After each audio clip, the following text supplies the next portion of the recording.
इस भवन हुआ था, पर आज उस भवन में कांति नहीं, उस भवन में शोभा नहीं, उस भवन में प्रसन्नता नहीं, उस भवन की जो श्री है, कांति है, वो पता नहीं न जाने कहां चली गई। क्योंकि आज वो भवन अयोध्या में एक बहुत बड़ी विपत्ति लेकर आ रहा है, यानी विपत्ति का पहाड़ टूटने वाला है अयोध्या में।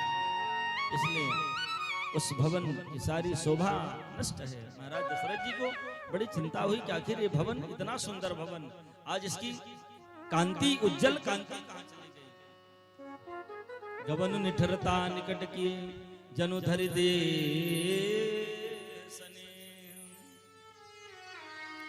दासियों ने कहा कि महाराज क्षमा करें, पर न पाओ।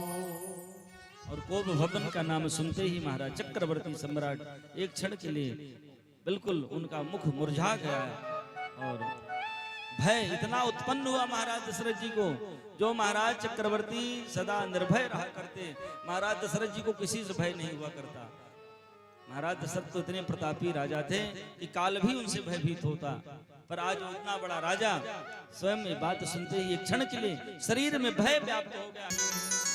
महाराज दशरथ जी कैकेयी के लिए बड़ा अद्भुत शब्द का संबोधन किया करते हैं।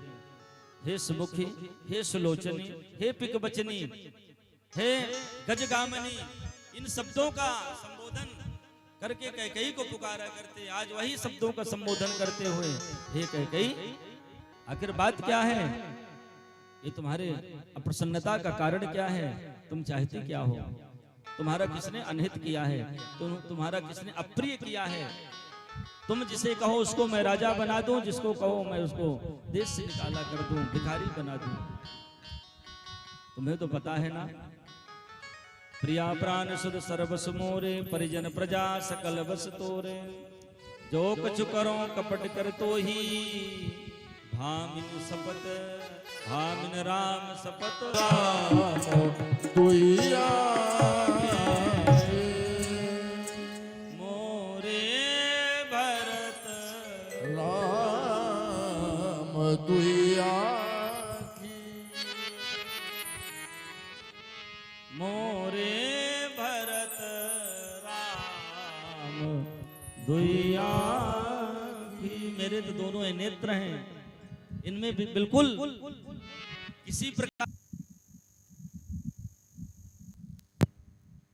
स्त्रियों से सावधान रहिए। और ये महाराज स्वयं ने, और महाराज दशरथ जी को लगा कि शायद हास परिहास में ऐसी बात कैकेयी ने कह दिया हो, तो थोड़ा समझाने का प्रयास किया कि हे देवी, हे कैकेयी, आज जो दिन मुझे दिखाने के लिए तुम प्रयास कर रही हो, ये दिन मत दिखाओ, क्योंकि हास परिहास में अगर तुमने कहा हो, इसमें विचार कर लो। और राम को वन भेजने की जरूरत नहीं है, और उनको राज्य की इच्छा नहीं, अगर तुम्हारी इच्छा नहीं तो राम कुछ काल गुरुदेव भगवान के आश्रम में रह लेगा, वहां रह लेगा, व्यतीत कर लेगा, वन जाने की क्या जरूरत है। कैकेयी ने कहा कि सुनिए, मुझे मत सब पाठ पढ़ाइए, जो मैंने कहा है बस वही सत्य है, वही आपको करना पड़ेगा। अभी तो बहुत बड़ी बड़े सत्य की व्याख्या कर रहे थे, अब कहाँ गया वो सत्य? इसलिए हमारी भी प्रतिज्ञा है, हमारा भी वचन है, हमने जो कहा उसी को पूर्ण करिए। मैं न मरूं, हे कैकेयी। पर कैकेयी ने कहा कि सुनिए, मैं समझ गया कि आप मेरे वरदान को पूर्ण नहीं करेंगे, तो मेरी भी प्रतिज्ञा सुन लीजिए। कल दो में एक ही होगा, या तो राम बन जाएगा, अगर राम बन नहीं जाता, होत प्रात मुनि वेश धरी जो नरा।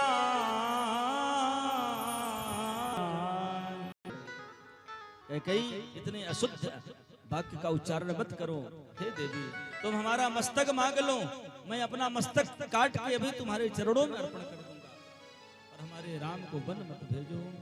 मां गुमा तो अब ही दे तो ही, मांगो मातो अब ही देओ तो ही। राम विरह जन्मा धरीन ठुराई।